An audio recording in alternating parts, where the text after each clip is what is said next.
नमस्कार, news India देख रहे हैं आप और आपके साथ मैं हूं सुरभि तिवारी। साल का पहला चंद्र ग्रहण फागुन महीने में इस बार 3 मार्च को लगने जा रहा है, जो कि इस साल का सबसे लंबा चंद्र ग्रहण होगा।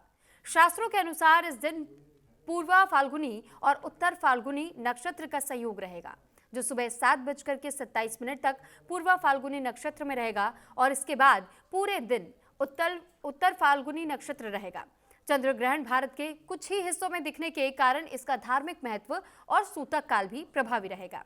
इस खगोलीय घटना की वजह से इस बार होलिका दहन और रंगों की होली की तारीख को लेकर के विशेष सावधानी बरती जा रही है। आइए जानते हैं क्यों खास है इस बार का चंद्र ग्रहण। महत्वपूर्ण है, बल्कि धार्मिक और सांस्कृतिक रूप से भी इसका विशेष महत्व है।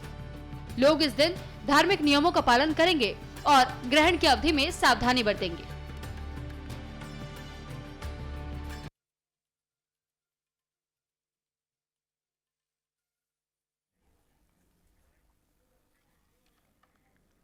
और अब चंद्रग्रहण को लेकर चर्चा करने के लिए इस वक्त हमारे साथ बेहद खास मेहमान इस वक्त हमारे साथ स्टूडियो में मौजूद हैं। लेकिन हम मेहमानों का तारुफ आपसे करवाएं उससे पहले आप सभी को न्यूज़ इंडिया के पूरे परिवार की ओर से होली की हार्दिक शुभकामनाएं। और होलिका दहन, होली को लेकर के बहुत सारे सवाल आपके और हमारे जहन में ज़रूर आते हैं हर साल।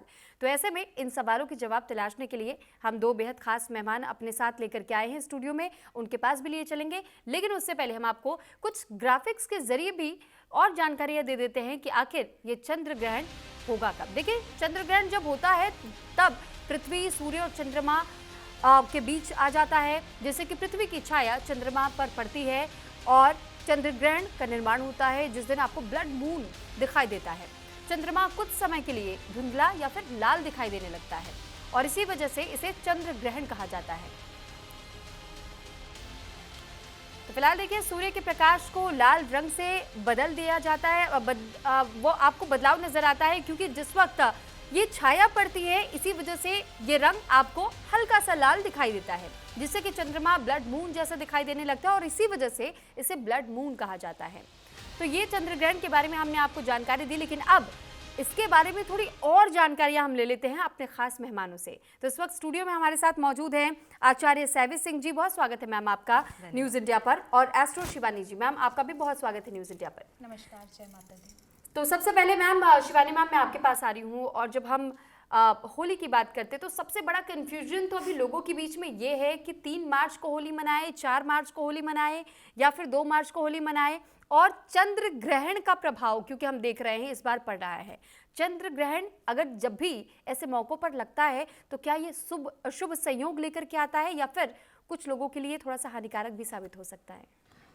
जी बिल्कुल सुरभि, सबसे पहले तो मैं आप सभी का थैंक्स करती हूँ। देखिए, अगर मैं चंद्र ग्रहण की बात करूँ तो देखिए, चंद्र ग्रहण जो है होली के टाइम पे आना अपने आप में बहुत ही शुभ नहीं माना जाएगा, क्योंकि कहीं ना कहीं 15 डेज़ के अंदर अंदर ही आप देखिए 2 ग्रहण पड़ गए, जो देश और दुनिया के लिए बहुत ही अच्छे संकेत नहीं देते हैं। कहीं ना कहीं आप कह सकते हैं कि देश में उथल पुथल होना या कुछ ऐसी घटनाएं होना जो हमने सोची नहीं थी, कुछ परिवर्तन आना, जैसे बहुत सारे ऐसे योग दिखाई दे रहे हैं। ये जो चंद्र ग्रहण रहने वाला है, सिंह राशि में रहने वाला है, जिसकी वजह से सभी राशि के जातकों के लिए थोड़ा सा ये जो टाइम रहने वाला है वो डिफ़िकल्ट रहने वाला है। मानसिक जो स्थितियाँ हैं वो थोड़ी सी बदल सकती हैं, तो कहीं ना कहीं जो समय है थोड़ा सा डिफ़िकल्ट रहेगा। ठीक है, लौटूंगी मैं आपके पास। हमारे साथ आचार्य सैवी सिंह जी भी जुड़ी हुई हैं। सैवी सिंह जी, मैं अब आपसे थोड़ा सा ये समझना चाहूँगी, क्योंकि लोगों के मन में इतना ज़्यादा कन्फ्यूजन है कि 2 मार्च के दिन में होलिका दहन करें, 3 मार्च को होलिका दहन करें, तो रंग कब खेले? जी Surabhi ji, thank you for your question. देखिए, सबसे पहले तो मैं ये चाहती हूँ कि होली का पर्व आ रहा है, खुशियों का पर्व आ रहा है, अपने परिवार के साथ, अपने दोस्तों के साथ खुशी से इसे मनाइए और आपके मन में जो भी चिंताएं हैं, जो भी परेशानियां हैं, उन्हें थोड़ा सा दूर कर दीजिए, कन्फ्यूजन को ख़त्म कर दीजिए और सपरिवार खुशी से पर्व को मनाइए। देखिए, इस बार इम्पॉर्टेंट चीज़ ये है कि वैसे तो अगर 3 तारीख को चंद्र ग्रहण नहीं पड़ता तो ऐसे में 3 तारीख को होली का पर्व जो है वो मनाया जा सकता था, लेकिन क्योंकि शास्त्रों में कहा जाता है कि चंद्र ग्रहण के समय पे कोई भी शुभ कार्य जो है वो नहीं किया जाता या फिर सांसारिक कार्य जो है वो नहीं किए जाते हैं, इसी वजह से 3 तारीख को आपको सबसे पहले रंगों का जो पर्व है होली, वो आपको नहीं खेलना है। यानी कि इस वर्ष होली जो है वो 4 मार्च को मनाई जाएगी। तो सबसे पहले ये कंफ्यूजन दूर कर दीजिए कि होली किस दिन है। 3 तारीख को चंद्र ग्रहण पड़ने वाला है सिंह राशि में और मघा नक्षत्र में ये ग्रहण जो है वो पड़ने वाला है। भारत में ये ग्रहण जो है वो दिखाई देने वाला है, इसीलिए सुबह 6:20 से सूतक काल यानी कि चंद्र ग्रहण जो 3:20 पे शुरू होगा उससे 9 घंटे पहले ही सूतक काल प्रारंभ हो जाएगा। यानी कि 6:20 पे मंदिर के कपाट बंद कर दिए जाएंगे, जो कि शाम के ऑलमोस्ट, क्योंकि 6:47 तक जो ग्रहण की अवधि है वो रहने वाली है शाम के, तो 7 बजे तक मंदिर के जो कपाट हैं वो बंद ही रहने वाले हैं। और जब आप पर्व मनाते हैं, त्योहार मनाते हैं, तो ऐसे में कई सारे लोग पर्व की शुरुआत जो है वो भगवान के साथ रंग की होली खेलकर, पुष्पों की होली खेलकर शुरू करते हैं। इसीलिए 3 तारीख को इस वर्ष जो है वो होली का पर्व नहीं मनाया जाएगा। अब बात आती है कि इस वर्ष के दौरान दूसरा महत्वपूर्ण क्वेश्चन ये है कि होलिका दहन कब है। ऐसा कभी भी नहीं होता है कि होलिका दहन के बीच में और होली के पर्व के बीच में गैप आए, लेकिन इस वर्ष के दौरान ऐसा हो रहा है। यानी कि इस वर्ष 3 तारीख को, क्योंकि चंद्र ग्रहण पड़ रहा है जो कि 6:47 तक रहने वाला है, तो इस दिन के दौरान होलिका दहन भी जो है वो नहीं किया जाएगा।